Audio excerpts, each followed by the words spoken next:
Pengertian eklesiologi. Secara etimologis, kata eklesiologi berasal dari dua istilah Yunani. Eklesia yaitu yang dipanggil keluar, pertemuan umat atau jemaat yang berkumpul dalam iman. Dan logos yang berarti ilmu, wacana, atau refleksi rasional. Dengan demikian, eklesiologi berarti ilmu atau refleksi teologis tentang gereja, tentang asal-usul, sifat, struktur, misi, dan tujuannya dalam rencana keselamatan Allah. Eklesiologi tidak hanya berbicara tentang organisasi gereja, tetapi tentang misteri gereja sebagai karya Allah sendiri di tengah dunia.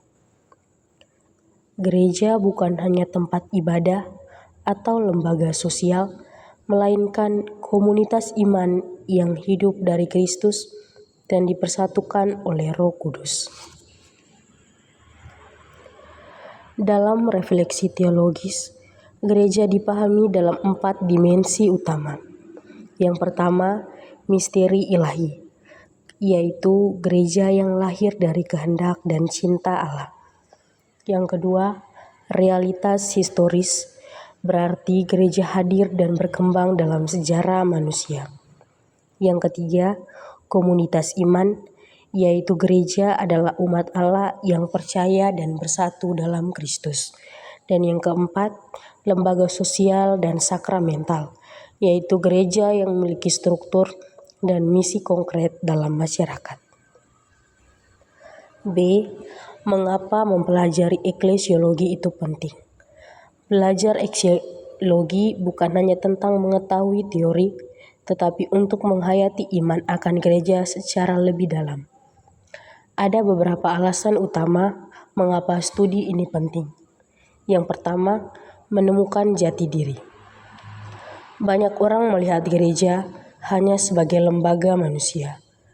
Eklesiologi membantu kita menyadari bahwa gereja adalah ciptaan Allah yang dipanggil untuk menjadi tanda keselamatan bagi dunia.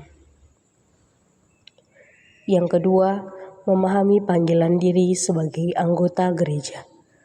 Umat beriman bukan penonton pasif, tetapi bagian aktif dari tubuh Kristus. Kita semua dipanggil untuk menjadi saksi iman, bukan hanya menerima pelayanan, tetapi juga melayani. Yang ketiga, menanggapi tantangan zaman. Dalam era globalisasi, digitalisasi, dan sekularisme, banyak nilai Injil yang terpinggirkan. Dengan memahami gereja secara teologis, kita bisa memberikan jawaban yang kritis dan relevan terhadap tantangan dunia modern. Mencegah salah paham tentang gereja.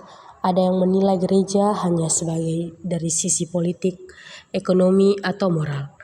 Eklesiologi membantu melihat dimensi spiritual dan teologis di balik struktur dan aktivitas gereja.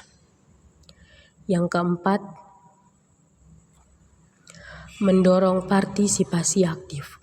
Gereja bukan hanya milik para klirus, yaitu imam, uskup, dan paus, tetapi seluruh umat Allah. Studi ini membantu setiap orang memahami peran dan tanggung jawabnya sesuai karisma masing-masing. C. Dimensi-dimensi gereja menurut Konsili Vatikan II. Yang pertama, Konsili Vatikan II terjadi pada tahun 1962 sampai dengan 1965. Melalui Lumen Gentium memperkaya pemahaman kita tentang gereja. Gereja tidak hanya satu sisi, tetapi realitas berlapis dan penuh misteri. Yang kedua, gereja sebagai misteri. Gereja bukan organisasi biasa, ia lahir dari rencana keselamatan Allah yang tersembunyi dan dinyatakan dalam Kristus. Gereja bersumber dari Tritunggal Maha Kudus, Bapa mengutus Putra, dan Putra bersama Roh Kudus membentuk gereja. Yang ketiga, gereja sebagai sakramen keselamatan. Gereja adalah tanda dan sarana persatuan umat Allah dan manusia. Melalui gereja, rahmat keselamatan Kristus dialirkan kepada dunia. Yang keempat, gereja sebagai umat Allah. Semua yang dibaptis menjadi bagian dari umat Allah. Tidak ada perbedaan martabat antara imam, religius, dan awam. Semuanya sama dalam iman, berbeda hanya dalam tugas dan pelayanan. Kelima, gereja sebagai tubuh Kristus. Kristus adalah kepala dan umat beriman adalah anggota tubuh. Semua saling terhubung dalam satu roh yang sama. Yang keenam, gereja sebagai bait Roh Kudus. Roh Kudus adalah jiwa gereja yang menuntun, menguduskan, dan membimbing gereja sepanjang sejarah. Yang ketujuh, gereja sebagai komunitas hierarkis dan sinodal. Gereja dipimpin oleh para gembala, yaitu paus, uskup, dan imam, tetapi semua umat Allah berjalan bersama. Ini adalah panggilan gereja masa kini, gereja yang mendengarkan. D. Sumber-sumber utama eklesiologi. Yang pertama, kitab suci. Dalam Perjanjian Baru, konsep gereja muncul dalam karya Yesus dan para rasul yang terdapat di dalam Injil Matius bab 16 ayat 18, Kisah Para Rasul bab 2 ayat 42 sampai dengan 47, dan Efesus bab 1 ayat 22 sampai dengan 23. Gereja disebut sebagai tubuh Kristus, umat Allah, dan bait Roh Kudus. Yang kedua, tradisi suci, termasuk tulisan para bapa gereja, yaitu Agustinus, Ignatius Antioquia, Cyprianus, dan sebagainya, dan ajaran yang diteruskan dalam liturgi dan kehidupan iman.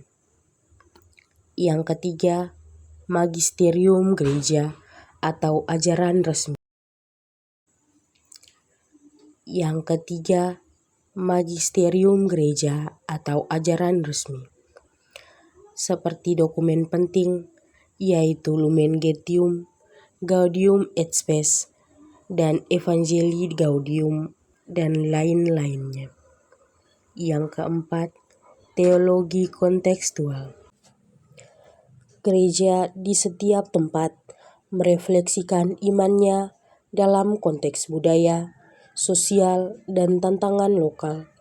Misalnya, gereja Asia menekankan dialog dan kemiskinan, sedangkan gereja Indonesia menekankan kebersamaan dan toleransi.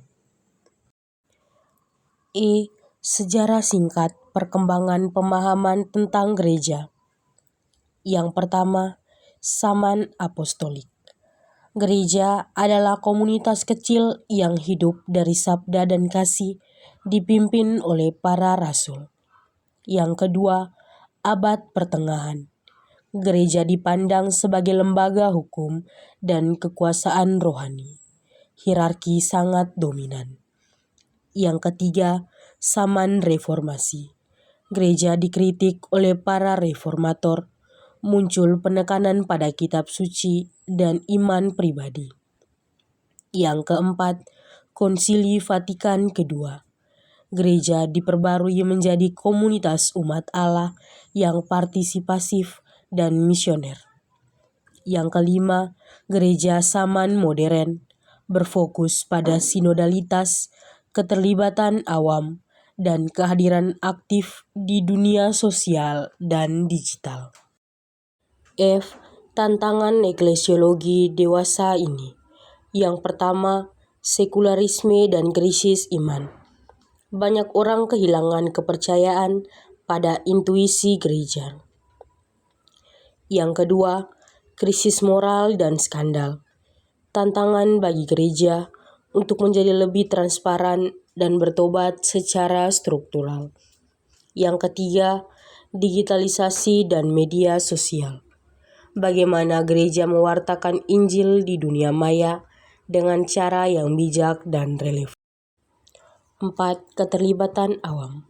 Tantangan untuk melibatkan umat dalam pengambilan keputusan dan pelayanan. Yang kelima, sinodalitas dan pembaruan struktural. Paus Fransiskus mendorong gereja yang berjalan bersama, mendengarkan, dan melayani. G. Gereja dan kehidupan dunia modern. Gereja tidak boleh tertutup. Di dalam Gaudium et Spes artikel 1 menyatakan, sukacita dan harapan, duka dan kecemasan manusia zaman sekarang adalah juga sukacita dan harapan, duka dan kecemasan para murid Kristus. Yang artinya, gereja hidup di tengah dunia, ikut berjuang bersama umat manusia dalam penderitaan dan harapan. Gereja harus menjadi suara profetis bagi keadilan, perdamaian, dan kemanusiaan, jembatan kasih antara iman dan dunia, tanda harapan bahwa Allah tetap bekerja di tengah umatnya. H. Penutup. Gereja sebagai misteri yang hidup. Gereja adalah karya Allah yang terus bertumbuh. Semper Reformanda, selalu diperbarui oleh Roh Kudus. Mempelajari eklesiologi bukan hanya soal pengetahuan, tetapi soal panggilan untuk mencintai dan melayani gereja. Gereja bukan hanya tempat kita berdoa, tetapi tempat kita bertumbuh, berbagi, dan diutus. Lumen Gentium artikel 5. Dengan demikian, eklesiologi bukan sekedar teori, tetapi jalan menuju iman yang matang dan pelayanan yang sejati.